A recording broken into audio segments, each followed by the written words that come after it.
my name is Ralph and welcome back to the channel.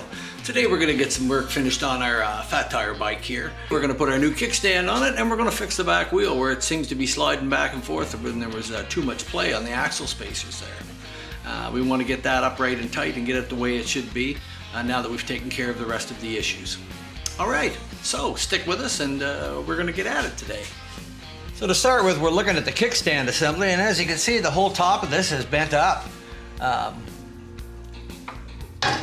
And to top it all off, the locking system, whatever locks it, is locked on. So I don't know what we're going to be through trying to get this off of here.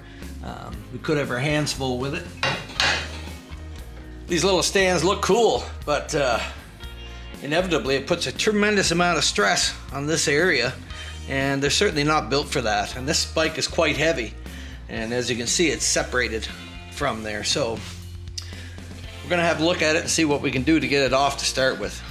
Well, as you can see, it got a little Allen screw of sorts in there. Looks pretty rounded off to me, but maybe we can get something in there on it. We're gonna get lucky with it.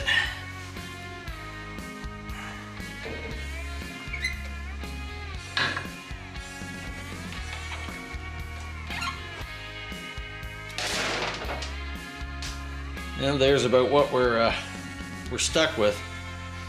We can try to find something else that'll go in there like that, but I think that we're gonna still end up with the same kind of problem. First off, my plan for today is to just, I've got some old kicker parts here.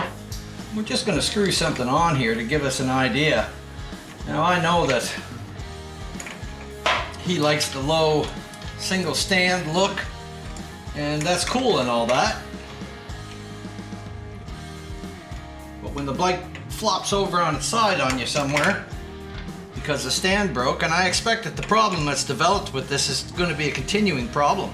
There's too much weight on the stand, and that little piece of edge of metal that's sticking up is certainly not going to be enough to take the weight of this machine. So for curiosity's sake, I'm going to put a regular kickstand on here and just have a look at where it sits to see if we have enough swing room underneath the belt.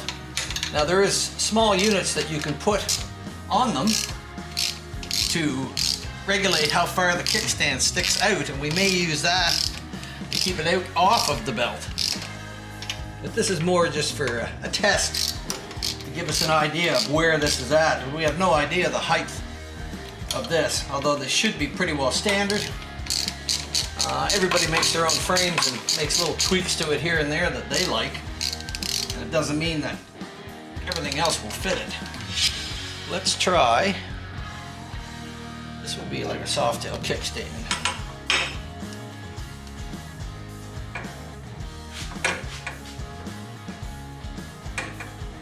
And that'll allow the bike to sit over. Now, I don't know what it's going to do actually when it's lowered. We would have to see. If I have a stand that is not quite so radical, like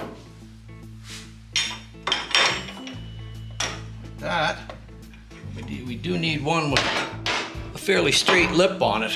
This one is a bit worn.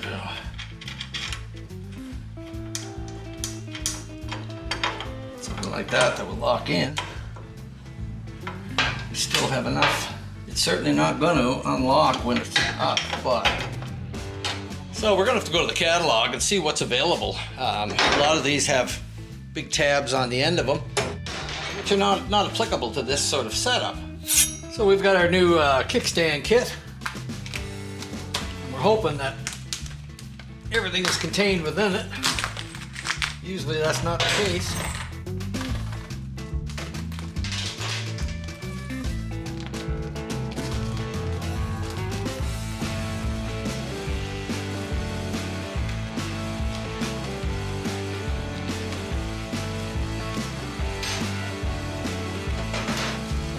All right, we do have our little adjuster tab there if we need it. There's a bunch of these other ones in here that are not the right size. So I'm gonna have to search out some 5/16 bolts for in here because the other ones I had weren't tall enough. and I need something a little different. So to start with, before I mount the kickstand on this, I'm going to take all these bolts out and we're going to redo them with a little touch of Loctite on there. Be sure they're seated in, as the other side was loose as well. So put this up and have it dependent upon the kickstand, and then find that these bolts, which are underneath the kickstand, are then coming loose.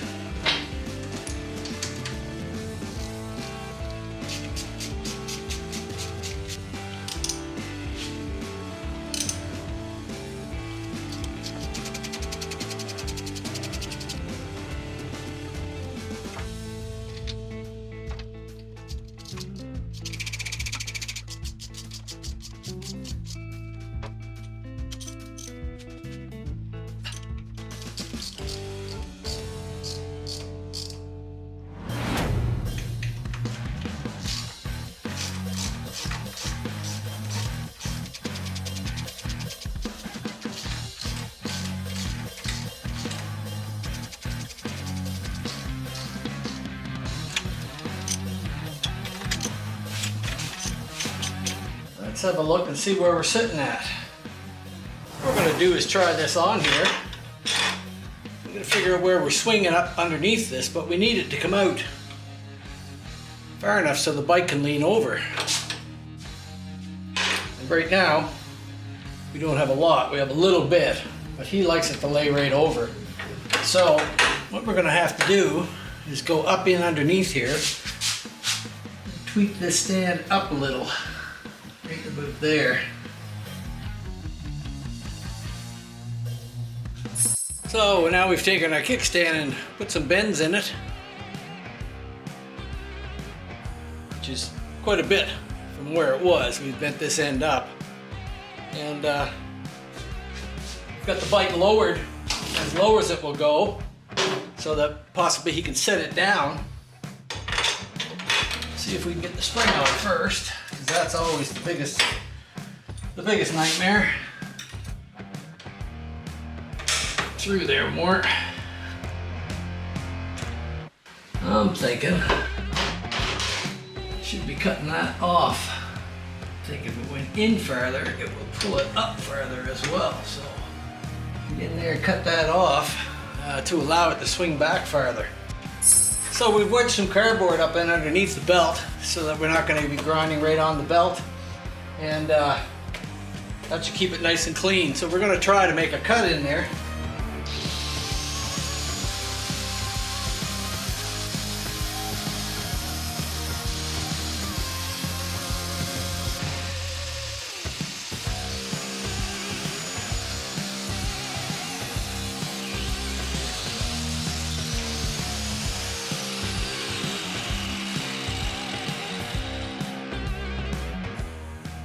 Go. All right. Nice clean cut. Let's see where we're at now. Okay.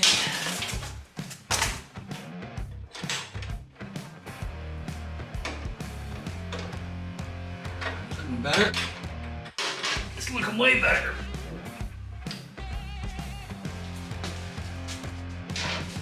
That's tucked it up in there.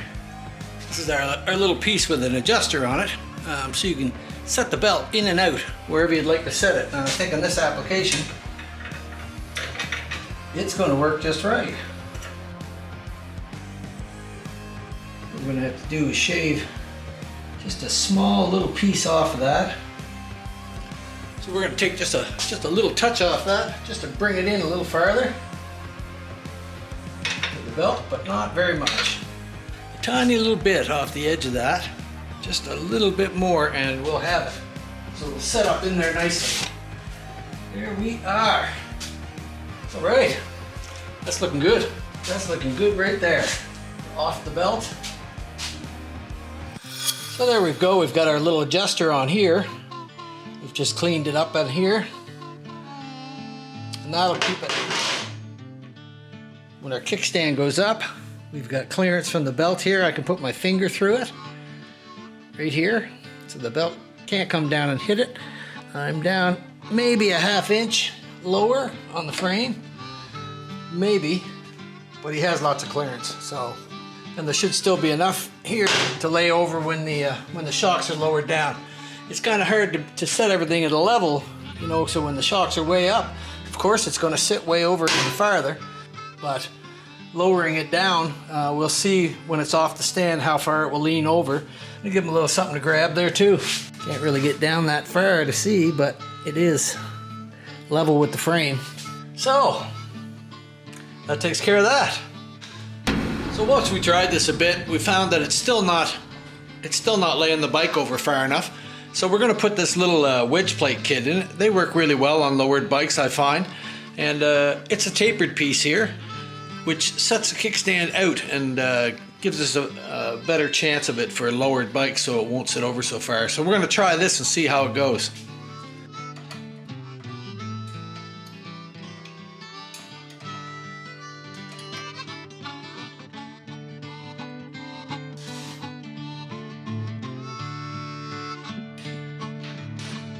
Yeah, we should be able to just loosen this all off and put this plate in. And we were going to cut the kickstand here, but I'm going to wait and see how much it lowers it. Because if it lowers it enough, it's still going to give him something to grab onto, so it's quite nice actually.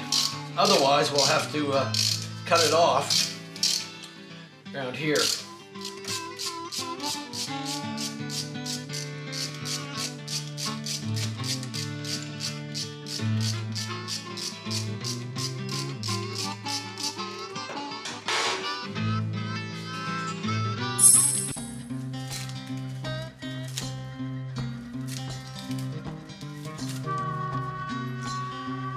These little plates work very well, and you can see how they're tapered down here on this side. So when they go on, they'll set the bottom of the stand out.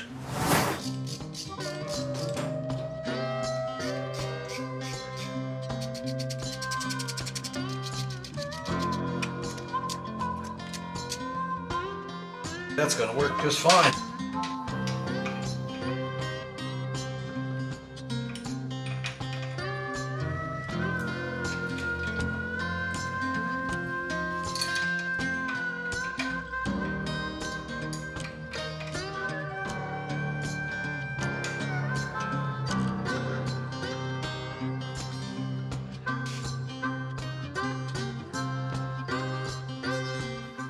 I would say by the amount that lifts up now we're up probably 3 or 4 inches.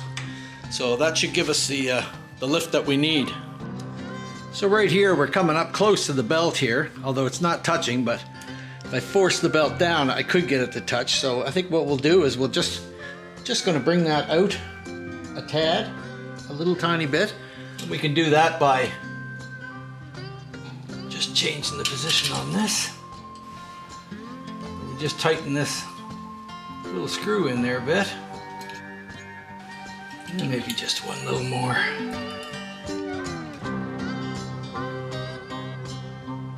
There. We've got that. He still has a little tab here when he's ready to pull his kickstand out that he can get a reach on. And we're still running level with the frame, so it's not hanging down or anything like that. So that should do it. So sometimes the simplest of jobs can run you into a little more than what you planned on, and that's usually the way it is. That's why I'm not one for quoting how long it takes to do a job, because you never know. So trying to adapt something here onto this bike what it wasn't built for makes it a little bit tougher, but I think we've managed to get around it, and we've got a nice strong stand on there for him, and it looks clean. It's all chrome and it looks very clean there, so it's not like you stuck something that was ugly on there. So it just shows you, don't give up, just keep trying. So we've got some other kind of problem happening here. I noticed that when these things were tightened up, they'd gotten a little bit round here, kind of a mark where something had been pushing out on them. So it seems like we're trying to tighten the wheel up, and although you torque those Allen screws in there to 65 pounds, we've still got all kinds of play in the wheel here. And that's just not right. I don't know whether the Allen bolts are going in and bottoming out on the axle. I've seen that before, where there wasn't enough depth to it to pull it tight. So I've got a lot of space there. So we're going to loosen up everything and see what's going on with those Allen bolts and if they're bottoming out in fact or not.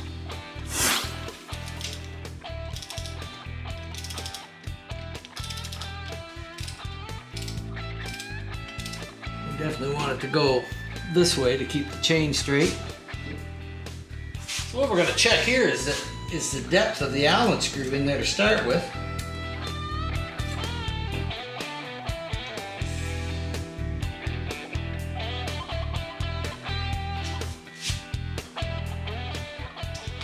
Shouldn't be bottoming out in that one. According to that, I've got lots of depth there.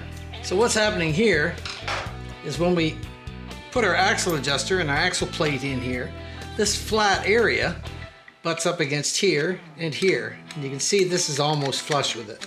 And it has to be a little less than flush just for this adjuster to fit in over top of it. So this is about right. This is about where it should be, just a little less in there. So when you tighten it up, it might come flush, but you definitely want it a little bit less. So as you can see, this one compared to the other one, this is just out past flush. And it has to be flush or better.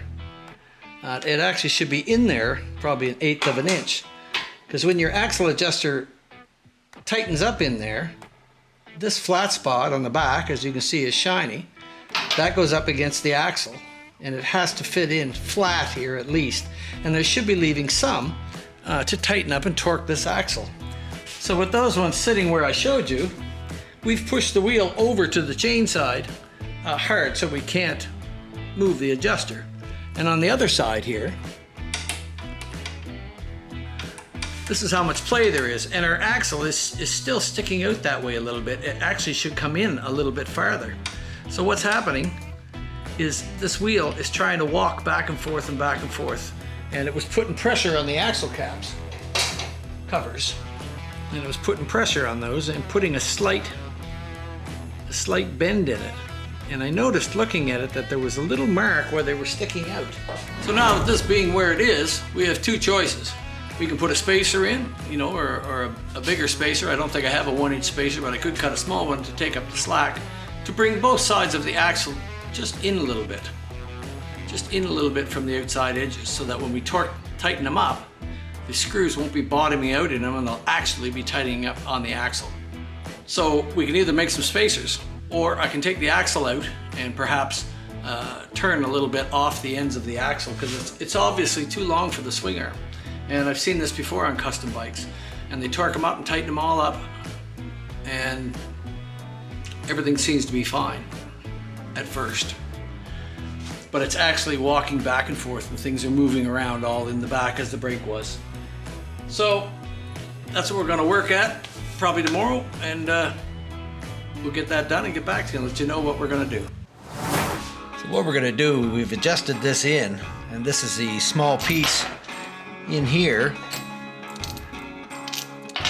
that this piece fits into to move you back. So what we need to do is pull this back. We've adjusted it in as far as we can go. So what we're going to do is adjust this in tight, and then we can go around the other side and see how much of the axle is actually sticking out. If this will actually draw it in. Here we go.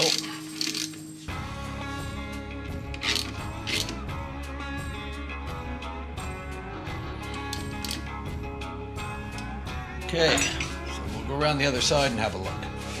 So we're going to do the same thing and loosen this one off up as far as we can. So what we're seeing here is now the axle is in farther, but there's only maybe 1/8 of an inch there.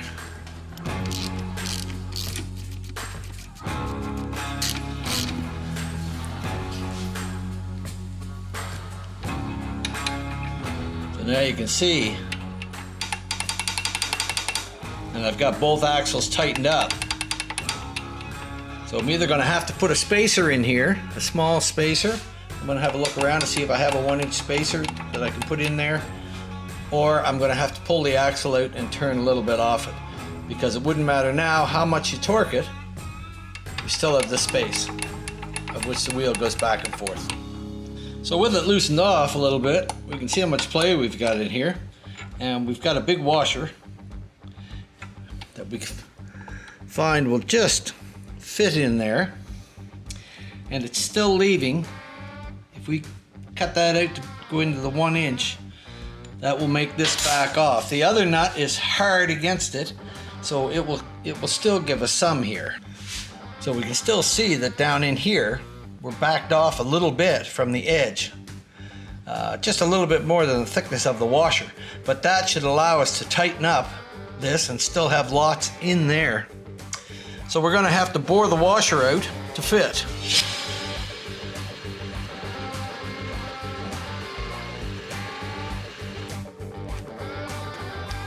50. Got lots to go.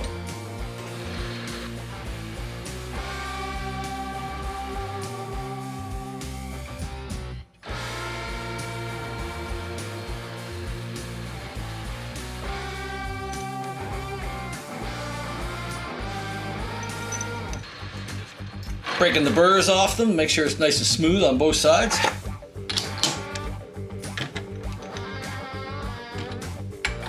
There we go. There's our spacer that we need.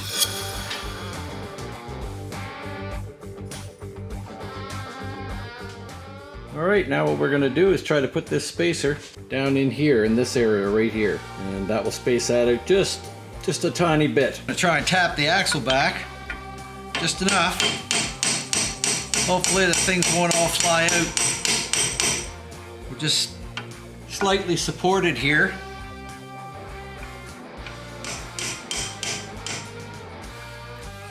Slide that in there. Should be able to tap that through.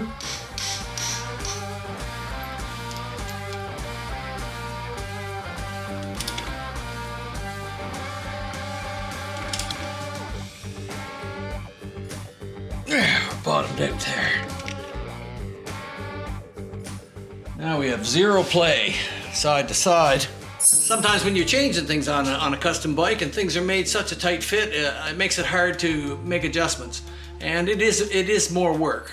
And that's what I think turns some guys off. They go, oh well, I'll just leave that. When we moved the tire over, because the fender is such a tight fit in the front, it had been made to fit just in a hairline. And we ended up having to cut this much off of the front of the fender in order to walk the tire over a little bit this way. And that's the way it should have been, because it brought the chain more in line. It was actually off the other way. It was a very tight spot to get at, and we couldn't get in there with anything else. So we just had to take our time and saw it off and saw it off. So it took a while. It took a while to shave this down, to cut it off. It was a very awkward spot. And we just used a little tool with a hacksaw blade on it and cut the thing off in there. And I'm glad I did, because now there's no chance of interference and everything's lined up. Sometimes having the right tool for the job is just what you need. And this little one allowed us to get in there like that, where we couldn't get in with an air grinder, we couldn't get in with anything. We would have had to take the whole back wheel off in order to cut this little piece out. But we just used this little piece, this little tool, and trimmed that off in there carefully. We put a piece of metal up in between the two so that we didn't have no fear of cutting the tire while we were doing it, and it worked out just perfect. Now, because we've changed the position a little bit, we have to have a look at our brake and see where we're at. I'm going to loosen this right off. And I expect that our shims are too tight now. And they are.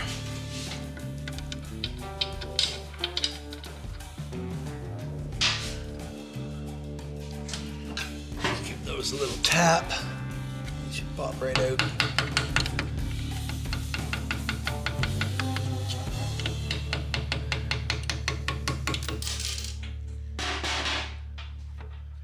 All right, there we go.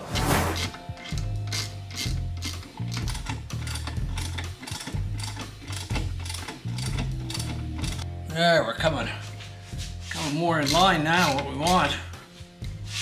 So, it looks like the fender has cleared that. So we've got our brake moved over closer, we've got the chain over this way a little bit.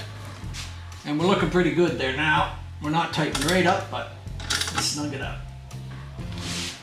Okay. Put this in here. Let's see which way we need to go with our brake.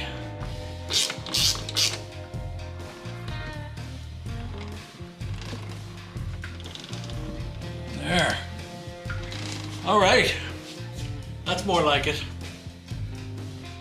Why somebody would put it in like that? They just didn't want to take the time to shim it or make it work right. And I'd say it's been like that from the beginning, unless someone else has been at it. But now we're set up a lot nicer there. So I'm gonna go along here now and relieve the pressure on it. I'm gonna Loctite those screws, and then we're gonna torque them up to 60 pounds and lock everything in place and adjust our chain up, and we should be good. We should be good there. All right.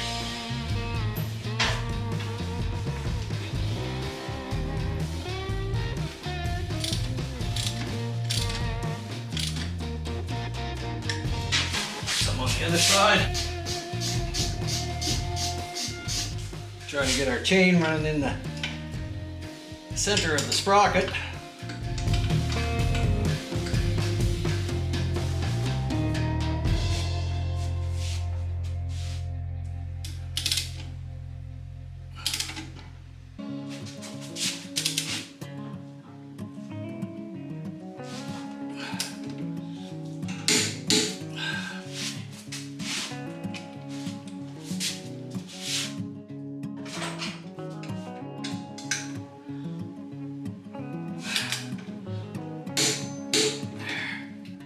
Okay, now we just need to set up our brake again like we did before, and we should be good to go.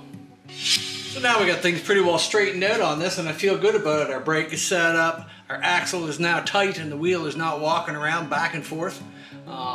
Sometimes with custom bikes, they are what they are, and it's up to you as the owner to take care of that bike, to do the upkeep on it, to go around, to check up things, to tighten things up. Sometimes it takes a little bit of extra work, and that could seem like a pain in the ass at the time, but go around and do it. If you love your bike, take care of it. Do the things it needs to do. Change the oil regular. Check all your bolts and nuts and everything. Make sure that one problem doesn't lead to another problem. Yeah, so that's about it for today. We finally get this bike all finished up, and it's going to be ready to go out. And I know that the customer will be glad to have it on the sunny days that we have left in our season here. I feel good that everything's tightened up on it now. He's got good brakes. We've changed the oil. We've rebuilt the carburetor. We've gone around and tightened everything up that we could find on it. So I'm convinced that this will make a great ride for him. And he's learned a little something as well, so he'll know what to look for when we point out things to him. So if you enjoyed this video, like, subscribe, ring the bell, do those things. It helps our channel to grow. We appreciate it very much. Stick around and share us with your friends, and check out our other videos. And we'll see you on the next one coming up.